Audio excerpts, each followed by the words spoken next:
Tango and Because Cash, probably not going to make the list, but I've seen it 800 times up to this point, you know? right, And so right. it's So it's balancing like, those things out.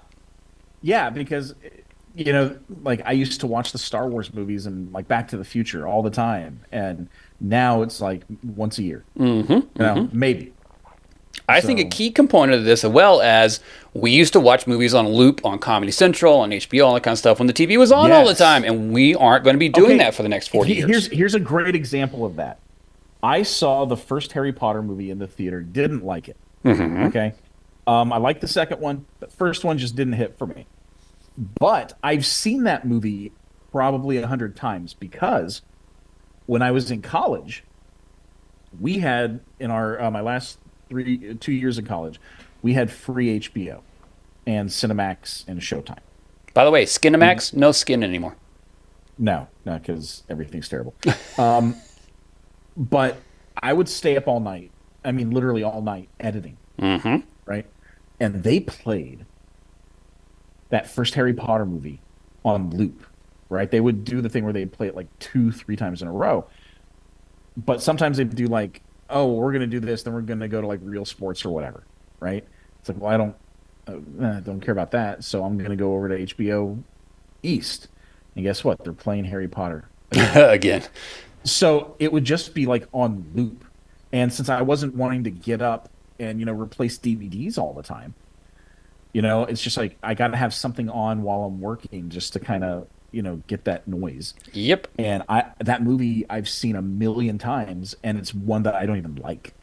Yep, exactly. And that is kind of the way it works. Yeah, I've worked in stores before for things that are on a loop, and you're just like, I've seen this movie 800 times because it's worked a Yeah. Blockbuster, that kind of thing. Rules are arbitrary, but I did have a few, just for my personal self. You can set your own rules. Hopefully you did set a few of them. For me, I guess this isn't really even a rule, but the first thing I thought about was my list is probably going to be heavy on actors because as I get older, it's more about who I want to spend time with in front of the camera more than behind the camera. So I've seen all the Kubrick stuff a bazillion times. He's one of his is on my list, but I'd really Actually, prefer to see now that you hit me. I don't know which one you said, but now that you said that, I've got to add one. Because there's a movie that I've ended up watching every year. I watch it more. Oh, very nice. I don't Yeah. think I'm going to be watching a whole lot of 2 hour and 30-minute or more movies multiple I times for don't the rest have of a my whole lot life. on my list. Not a whole lot. Yeah. So Fanny and Alexander, I will watch at some point in time in my life, but I will not watch that multiple times. I'm not going to lie to you. So a lot of them even Netflix gets me suckered sometimes because they have that 90-minute movie list, and you're going to really get me to watch multiple times when that's how long your movie is. See, I canceled my Netflix. Oh, D-Pacer or so. I've never paid. I haven't paid for Netflix since like 2020, Well, see, 2019. I've been paying for it since 2005, and finally I'm just like, I'm not doing this anymore. I don't enjoy most of When their when they when they stuff. did their third price raise in like a year, I'm like, nope, I'm done. I'm done. Yeah. Another thing that's going to be different is that I'm not showing people. I won't be showing people as many movies as I was when I was younger. Because right out of film school, if you come over to my house, we were going to watch something. So I may watch Yeah. something on multiple repeats just to show it to people. So, say for example, I probably watch Holy Mountain a bazillion times, but a lot of times it's with people. I won't be showing Holy Mountain to a lot of other people in my life, I don't imagine. So it'll only be a few Yeah. more viewings on that one. So that was another thing that I thought of as far as I made this list. Branded to Kill also. Probably won't be watching that a whole many more times as well. Now, what I've ended up doing instead of actually showing a person an entire movie, I like showing them scenes from movies that they haven't seen that I like, and then it's like, go watch it on your own. Yeah. You know? Yeah. Get the rest of it by yourself. Yeah.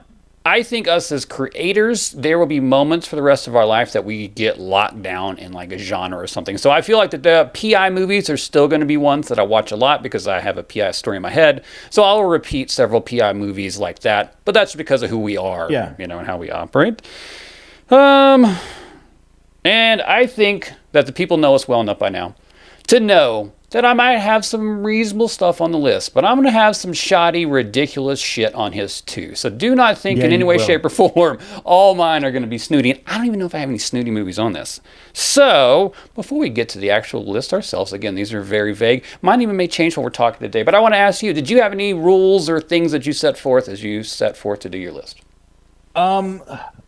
basically it's like I the first place I went was my top 20 on Hmm. Letterboxd, but my personal favorites. And I said, okay, I've seen all of these movies a billion times. Which one of these though am I going to keep going back to? Because like we talked about before the show, I've seen Jurassic Park probably 200 times, but I don't watch it more than once or twice a year now, right? Even though I am, as you can see, a huge Right. fan. Like literally that whole first two is nothing but right. So I'm a big Jurassic Park fan, but I don't feel the need to watch it as often anymore. Um, but that was my main rule. It wasn't so much a rule, it was just trying to change my perspective, right? Um, And I think that but no, you I didn't. understand when I say that my top 10 I can do in my head at any point in time. So technically, I'm probably going to watch those a bazillion times more, but I'm not actually pressing play and Right. watch on TV. It's Yes. in my brain. Yes. And again, this I was also thinking, which movies am I going to sit down and watch the whole thing of, and not just pop on one scene of, Hmm. because they're movies like sometimes I'll just pop on, especially now that, I've got like 400 movies just in my iTunes, Sure. right? In the queue. Hmm. Like I'll pop on, I'll put on like Superman and watch one or two scenes from Superman and say like, well, that quenched that thirst for right now because I don't have 2.5 hours, but like, oh, I felt like watching this scene because it's fun. So I was trying to decide which am I going to watch fully. One side caveat, and this is just a question for me as I was compiling my list. Are you more apt to go back and watch movies from a person that has passed away, or are you less likely to go revisit what they're going to do? Usually when a person passes away, someone that I really respect, I'll watch something of theirs in the next day or two, if not like that first day. Um, but there are people that like it's hard for me to watch Kevin Spacey stuff now. Yeah, You well, know? that's different. I mean, for me, this is the Yeah. the Philip Seymour But Hoffman that's quandary. what I'm saying. Like it's like it doesn't like I'll still what happens is I'll watch something and be like, man, can't believe they're gone. Like Bill Paxton, Mm, you know? yeah. I'm not gonna watch his stuff more or less. Mm. That's where But I fell on the spectrum too. I'm just kind of curious. I hadn't thought about it yeah. until I started doing this. So you know what? Without further ado, I am so fascinated, curious, and wonderfully wondering what is the first movie that you're going to give to me? Not in any particular order at all, to be clear. Let's go with The Shining. All right, right out the gate. That covers a lot of genres, a lot of Yeah, times it of the year does. you can watch. Yes, okay. It Talk to me about does. this. And the reason why is because I've found myself more and more going back to it. And I know Micah listens to this podcast. Hey, buddy. And Micah has said many times he doesn't think people actually like Kubrick, that they just pretend that they do, Mm, to seem, like hip or I've heard whatever. those accusations before. Yeah, but the thing is, I genuinely love Kubrick. Yeah. I didn't start watching Kubrick until after I'd started making my own stuff, and I saw his, and I'm like, oh my God, he shoots the way I like to shoot. Of course, he's a lot better than me. He's a lot better than everybody, Yeah. right? But it was the first time where I'm like, oh, he like the center framing, that kind of stuff. Mm. Um, and I genuinely love his stuff. And every year, especially since I introduced it to my oldest daughter, who is a huge horror film fanatic. Um, every year it's like, oh, let's watch The Shining tonight, and that's what we've ended up watching almost every Halloween for the last few years. And every time I watch it, it gets better. Every time I watch it, I see more in it. And yeah, it's just one of these movies that I keep getting new things from, and it keeps moving faster. Every time I watch it, it gets shorter. Mm. And yeah, that especially I saw a YouTube video talking about the theory that there are parts of the movie where you're actually witnessing Jack's book, and Okay. there's a lot of really good evidence for it. And now watching it, I'm more and more convinced that might be what's going on in the movie. So, but yeah, my first one's The Shining. The hidden things in a movie are very important for rewatchability. Yeah. I agree. Every time I watch The Shining, there's absolutely something new. I'm going to match your Halloween one because for me, I have taken up this Halloween cause every October. I do love to watch some horror films. That is literally the only time of year I watch horror films, but I do save it for Because that much. you say that you're scared of horror movies, which is why you don't usually watch them. Yeah, so I ride it out in October. I just deal with it. Um, but my Halloween movie that I feel like that I'll watch many, many more times. My wife loves the movie as well, so that is also one of the rules. My wife can't hate the movie because obviously we watch a lot of movies together. Is Donnie Darko. That movie to me, since it came out in the theater, actually since the website popped up before the movie even came out, it's had my heart. I have been fascinated. I've loved this movie forever. Between the soundtrack, you get to spend time with Patrick Swayze. Gyllenhaal maybe at his best right there. All the things that go into Donnie Darko is what it is for me. It'll be always in my Gyllenhaal is pantheon best. of Halloweeners. I know that that's not always the case for everybody else, but it's always in my pantheon. I still think the special effects look good. I'm still fascinated by what Richard Kelly was doing with that movie. I am also fascinated, quite honestly, too. It's always been a learning experience for me when you see the regular Donnie Darko versus the director's cut, because the director's cut is not good, and you can tell how important sometimes it is to check the artist. And I think that was a really good lesson for me to learn early on. It's like you may still need a great editor, but even if you're a really great writer, director, and editor, you still need somebody to look at the back end and be like, well, you know what, you can cut this here, you can cut this here, because then you become to think everything is precious, you know? Look, you know that I'm a fan of Richard Kelly, right? I'm actually like one of the few people alive who really loves The Box. Like I watched it going like, how did people hate this movie? I know, This is I watched it about a month fantastic. ago. Yeah, yeah, it's good stuff. Um, and I loved Donnie Darko when I first saw it.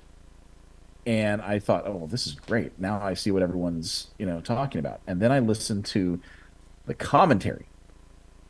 And the commentary, I'm like, he's talking about a movie that's not on screen. He's talking about a completely different movie. So he's saying like, this represents this. I'm like, wait, what? Huh? And I started disliking Donnie Darko at that moment. And then I watched the director's cut and I'm like, oh, that's the movie he was talking about. Yeah. All right. A little different. Okay. A little different. And that's not me hating on him. It's just it didn't hit with me. The original did. Yeah. And I wish I had never listened to the commentary. Yep. Sometimes we make mistakes that way. You know what? I want to give you my second one because I want to make sure the Yeah. bar is lowered as far as it can What's your possibly be. Kubrick? Oh, okay. Oh Lower no, your we'll bar. we'll get to Kubrick because I got some words on that one, and it's not The Shining though. Good choice on The Shining. My bar is going to be set at 1. This is not going to be Paycheck, as I alluded to earlier. It's not going to be Double Jeopardy with Ashley Judd and Tommy Lee Jones, which may have seen the most I in my love that entire movie. life. It is a fantastic movie. My wife does not allow that movie to be watched in the house anymore because I watch it too much. On that level, it covers all the bases. I'm going to give you The Ice Harvest. Cusack, Billy Bob Thornton, checks in at like 87 minutes. You get crime, you get a strip club, you get Cusack being Cusack, you get Thornton being Thornton. They're together. It's wonderful. It's magical. The Ice Harvest. I guarantee you I'll watch at least 5 more times in my life. Oh, that's not much. I was thinking of something I'm going to watch like 3 times in a year. But then again, I rewatch stuff a lot more than you do. Yeah, definitely. Yeah. Yeah, but five was kind of my bar on this one. I was like, if I watch something at least 5 more times, I feel like that's probably going to Well, be. see, the funny thing is, I'll watch a movie I don't necessarily like 5 more times just to try to see what other people see in it. Oh, my next one is that one on the list. Oh, really? Oh, Really? baby, it is. Because I'll probably watch Man of Steel 1 more time just to hope You missed that something. I like it the way other people do. Because I'm every day I'm getting closer and closer to just doing a 3 hour long video essay about that thing, and I'm here to support. explaining to people why they're wrong for liking it. Yep, bringing a whiteboard and everything. Oh yeah, I'm here for that. Yeah. John Cusack may be an actor that I watch a lot more in my life. So that was my number 2, The Ice Harvest. Matt, what is the second one you're trying to give me? I think I'm actually gonna do Once Upon a Time in Hollywood. Hey, that's on my list as well. That's our warm blanket. We know it. It is such a warm blanket movie, and it's turned into that for my wife. And honestly, I kind of put it on now every time I miss being out in LA. Mm. Um, and if you want to talk about a movie where I'll just watch a scene from the lights turning on the strip like that, That's all to I me, need. it's magical. It's magical. But honestly, that's one of those movies that if I put on a scene from the middle of it, I'll start watching it and go like, "What am I doing?" Oh, and just go from the beginning. Start Yeah, from the beginning. it's Uh-huh. like wait, I'm already into this. Like, no, we're doing it. It's crazy to me how many future Hollywood people are in that movie. Like he got just Yeah, like right before. I mean, I was watching it. I was watching it last week, and my oldest daughter was next to me, and she goes, "A second, is that Sydney Sweeney?" I'm like, uh-huh. "Yeah, it is. Yes, it Yeah, it is." is. Indeed, it was. Yeah. So, what more can we say that we haven't said about that? Once Upon a Time in Hollywood. A plus plus plus plus plus plus. It it's my favorite movie about movies Yes.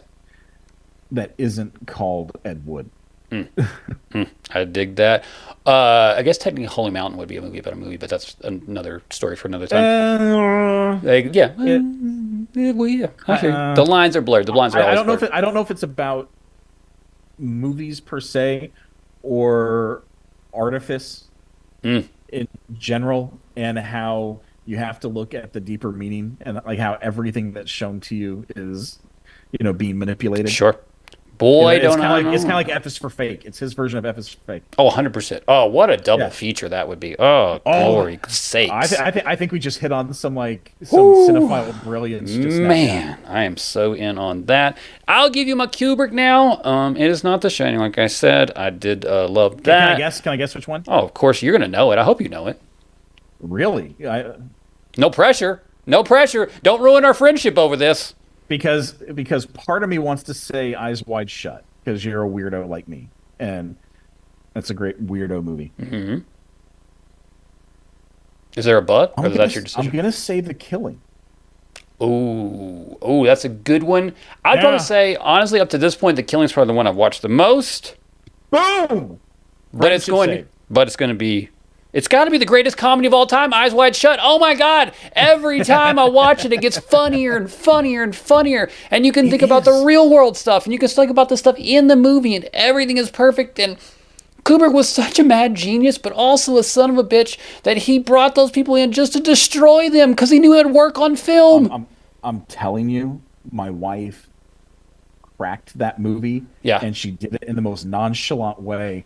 Where because we were watching it, and I was like, oh, and this means this, and she goes, well, you know that, blah, blah, blah. I'm like, oh, wait, oh, and like it just hit, and I'm like, wait, I've never heard anyone have this take before, and then I searched online, and no one had posted anything about her take, and I'm like, oh, she cracked it. Like Yeah. she, especially if you take a look at some of the stuff in the novella it's based on, Hmm. like her, and it boils down to something really simple, and it totally fits, and she cracked it. Yeah.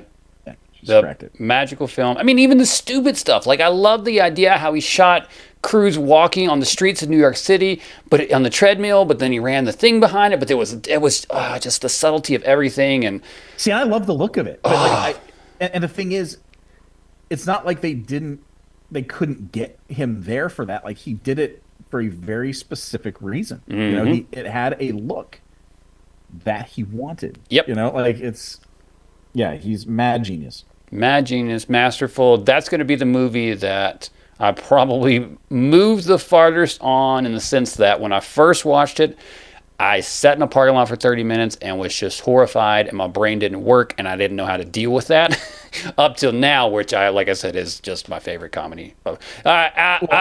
My second favorite comedy of all time, because my favorite comedy is also on the list. So, the Eyes Wide Shut, that's my next selection. How about you? What you got up next? I'm gonna go with a comedy, a dark one, Yes. RoboCop. Gotta be that. Yep. Yeah, and you know what? I had seen the movie hundreds of times, or at least 100 times, before we saw it in the theater at the Alamo. Right? And when we saw it in the theater at the Alamo for the first time ever, I saw the movie, I think, as it is, and it was depressing. It's such a sad movie. It's such a sad movie.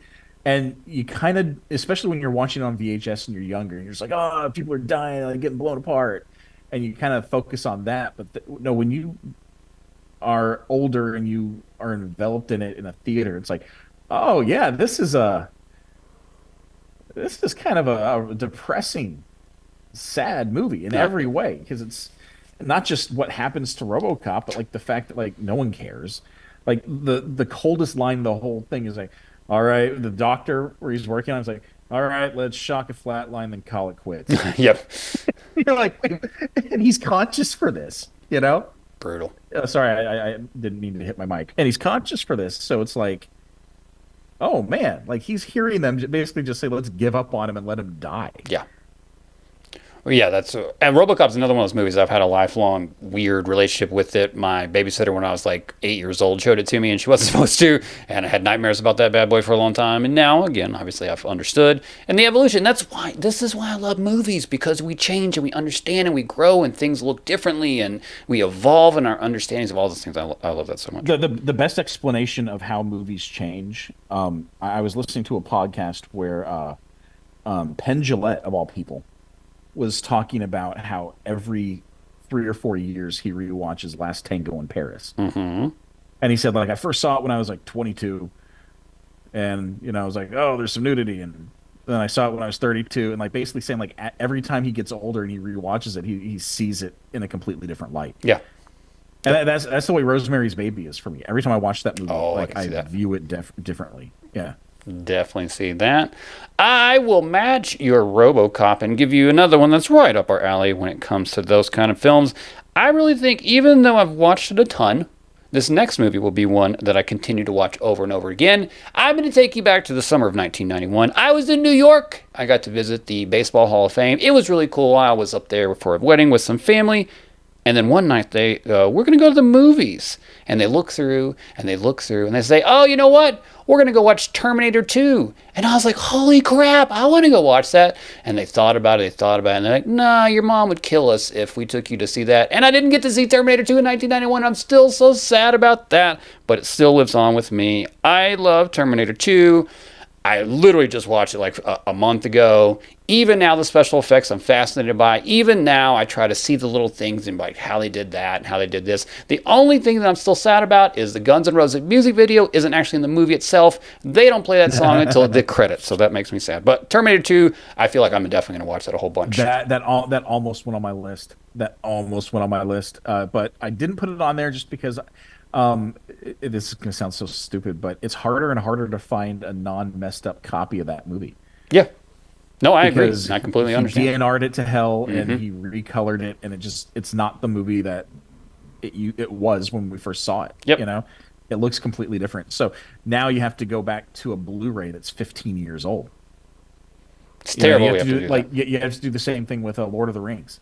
Like Mm. I love Lord of the Rings, but the new versions that he did changes the color and adds a bunch of DNR that makes some of it almost unwatchable. Ugh, I hate that. So my discs got scratched, and I went back and I had to find the original Blu-ray release in order to get the non messed up versions. So yeah.